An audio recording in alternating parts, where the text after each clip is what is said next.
കൊടുങ്ങല്ലൂർ കാവില് ചെറുഭരണി കൊടിയേറ്റം കഴിഞ്ഞാൽ പഴയ കാലത്ത് എന്തായിരുന്നു ചിട്ടകൾ അഥവാ അവസ്ഥ? ഇനി കൊടുങ്ങല്ലൂർ കാവിലെ പാരമ്പര്യ മേൽശാന്തിമാർക്ക് അടികൾ എന്നുള്ള സ്ഥാനപ്പേര് വന്നത് എങ്ങനെയാണ് എന്നുള്ള ചരിത്രം എല്ലാവർക്കും അറിയാലോ. അതിന് സപ്പോർട്ടിംഗ് എന്നുള്ള രീതിയിൽ പല ഐതിഹ്യങ്ങളും കഥകളും ചരിത്രവും വളച്ചൊടിച്ച് പ്രചരിപ്പിച്ച് പിന്നീട് അത് രേഖകളാക്കി മാറ്റിയിട്ടുണ്ടാവും എന്ന് നമ്മൾ കരുതേണ്ടി വരും. ഏതെങ്കിലും അയിത്ത ജാതിക്കാര് ക്ഷേത്രത്തിൽ കയറി എന്ന് ചൂണ്ടിക്കാണിച്ചാൽ ആ ചൂണ്ടിക്കാണിച്ചവൻ പുണ്യാഹത്തിനുള്ള പണം ദേവസ്വത്തിൽ കെട്ടിവെക്കണം.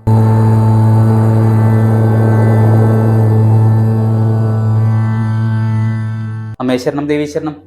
അപ്പോ കഴിഞ്ഞ എപ്പിസോഡിൽ ഞാൻ കൊടുങ്ങല്ലൂർ ഭദ്രകാളിയുടെ അല്ലെങ്കിൽ ശ്രീ കുരുമ്പാമ്പയുടെ പണ്ട് കാലത്തെ യഥാർത്ഥ ആരാധകർ, അതായത് ബ്രാഹ്മണ മേധാവിത്വത്തിന് മുൻപുണ്ടായിരുന്ന കാലഘട്ടത്തിലെ ബ്രാഹ്മണേതരർ ആയിരുന്നു എന്നും അതിനുശേഷം അതായത് ബ്രാഹ്മണ മേധാവിത്വത്തിന് ശേഷവും പല ആചാരങ്ങളും അനുഷ്ഠാനങ്ങളും അതേ നിലയ്ക്ക് തന്നെ നിലനിർത്തേണ്ടി വന്നതായിരിക്കാം എന്നും പറഞ്ഞിട്ടുണ്ടായിരുന്നു. അവയെല്ലാം തന്നെ ക്രമേണ ക്ഷേത്രാചാരങ്ങളായി പരിണമിച്ചതായിരിക്കാം ഇന്നും മീനഭരണി മഹോത്സവത്തോടനുബന്ധിച്ച് മലയൻ തട്ടാൻ, ഇടമുക്ക് മൂപ്പന്മാർ, പുലക്കാവ്, പാലക്കാവേരൻ അങ്ങനെയുള്ളവരുടെയൊക്കെ ചടങ്ങുകൾ കൊടുങ്ങല്ലൂർ കാവില് പ്രതീകാത്മകമായി എങ്കിലും നടത്തി വരുന്നത്. ഇത്തരം ബ്രാഹ്മണേതര വിഭാഗങ്ങളുടെ ചടങ്ങുകൾ പ്രധാന ക്ഷേത്രങ്ങളായിട്ടുള്ള ശ്രീ പത്മനാഭസ്വാമി ക്ഷേത്രത്തിലും തിരുനാവാ ക്ഷേത്രത്തിലും എന്ന് വേണ്ട മറ്റ് പല ക്ഷേത്രങ്ങളിലും ഇന്നും നടന്നു വരുന്നതായിട്ടും നമുക്ക് കാണാൻ സാധിക്കും. അപ്പോ ഞാനിന്ന് ഈ വീഡിയോയിൽ പറയാൻ ഉദ്ദേശിക്കുന്നത് കൊടുങ്ങല്ലൂർ കാവില് ചെറുഭരണി കൊടിയേറ്റം കഴിഞ്ഞാൽ പഴയ കാലത്ത് എന്തായിരുന്നു ചിട്ടകൾ അഥവാ അവസ്ഥ എന്നുള്ളതിനെ കുറിച്ചാണ്. ഏതായാലും ചരിത്രരേഖകൾ പരിശോധിച്ചാൽ നമുക്ക് ഉറപ്പിക്കാം, ബ്രാഹ്മണേതര വിഭാഗങ്ങളുടെ കയ്യിൽ നിന്നും പല ക്ഷേത്രങ്ങളും പല രീതിയിൽ ബ്രാഹ്മണർ കൈക്കലാക്കി ബ്രാഹ്മണിക്കൽ സമ്പ്രദായത്തിലേക്ക് മാറ്റിയതാണ് എന്ന്. അതിന് സപ്പോർട്ടിംഗ് എന്നുള്ള രീതിയിൽ പല ഐതിഹ്യങ്ങളും കഥകളും ചരിത്രവും വളച്ചൊടിച്ച് പ്രചരിപ്പിച്ച് പിന്നീട് അത് രേഖകളാക്കി മാറ്റിയിട്ടുണ്ടാവും എന്ന് നമ്മൾ കരുതേണ്ടി വരും. ഏതായാലും ബ്രാഹ്മണ മേധാവിത്വത്തോടു കൂടി ബ്രാഹ്മണേതര വിഭാഗക്കാർക്ക് പല ക്ഷേത്രങ്ങളിലും ഭ്രഷ്ട് കൽപ്പിക്കപ്പെട്ടു. യഥാർത്ഥ അവകാശികൾ പുറത്തും കയ്യൂക്കുള്ളവൻ അകത്തും എന്ന അവസ്ഥയും ഉടലെടുത്തു. പക്ഷേ ഇങ്ങനെയൊക്കെ സംഭവിച്ചിട്ടും, അതായത് ക്ഷേത്രപ്രവേശനത്തെ പറ്റി ചിന്തിക്കുക പോലും ചെയ്യാത്ത കാലത്തും കൊടുങ്ങല്ലൂർ കാവില് പുരോഗമനപരമായ രീതിയിൽ ചിന്തിച്ച് കാര്യങ്ങൾ നടന്നിരുന്നു, അല്ലെങ്കിൽ ബ്രാഹ്മണേതരർ നല്ല രീതിയിൽ ചെറുത്തു നിന്നിരുന്നു എന്ന് വേണം കരുതാൻ.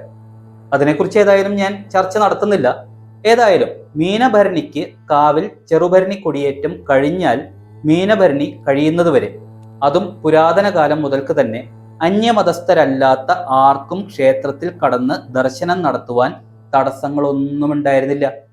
ഇനി ദേവസ്വത്തിലുണ്ടായിരുന്ന വ്യവസ്ഥ തന്നെ നോക്കിയാൽ നമുക്കത് മനസ്സിലാവും. അതായത് പണ്ട് കാലത്ത് സാധാരണ ക്ഷേത്രങ്ങളിൽ അയിത്ത ജാതിക്കാർ കയറിയാൽ ഉടനെ ക്ഷേത്രം ശുദ്ധി വരുത്തണമായിരുന്നു, അല്ലേ? പക്ഷേ കൊടുങ്ങല്ലൂർ കാവില് കുംഭഭരണി മുതൽ മീനഭരണി വരെ ഏതെങ്കിലും അയിത്ത ജാതിക്കാര് ക്ഷേത്രത്തിൽ കയറി എന്ന് ചൂണ്ടിക്കാണിച്ചാൽ ആ ചൂണ്ടിക്കാണിച്ചവൻ പുണ്യാഹത്തിനുള്ള പണം ദേവസ്വത്തിൽ കെട്ടിവെക്കണം എന്നുള്ളതായിരുന്നു വ്യവസ്ഥ. അതായത് ആരും അത് ചൂണ്ടിക്കാണിക്കാൻ നിൽക്കണ്ട, പകരം മൈൻഡ് ചെയ്യാതെ പോവുക. കാരണം ഭഗവതിക്ക്, അതായത് സാക്ഷാൽ ശ്രീഭദ്രകാളിക്ക് വേണ്ടത് കൊടുക്കാൻ ഈ അബ്രാഹ്മണർക്കേ സാധിക്കൂ എന്നുള്ളത് ഒന്നുകിൽ ബ്രാഹ്മണർക്കും ക്ഷേത്രം അധികാരികൾക്കും തമ്പുരാനുമെല്ലാം അറിയാം. അതുമല്ലെങ്കിൽ ഭഗവതി അവർക്ക് പലപ്പോഴായി അനുഭവങ്ങളിലൂടെ തെളിയിച്ചു കൊടുത്തിട്ടുണ്ടായിരിക്കും. ഇനി കൊടുങ്ങല്ലൂർ കാവിലെ പാരമ്പര്യ മേൽശാന്തിമാർക്ക് അടികൾ എന്നുള്ള സ്ഥാനപ്പേര് എങ്ങനെയാണ് വന്നത് എന്നുള്ള ചരിത്രം എല്ലാവർക്കും അറിയാലോ. ഇനി എന്താ ഇതിൽ കൂടുതൽ തെളിവ് വേണ്ടത്? അപ്പോൾ ഇന്നത്തെ ഈ വീഡിയോ എല്ലാവർക്കും ഇഷ്ടപ്പെട്ടു എന്ന് കരുതുന്നു.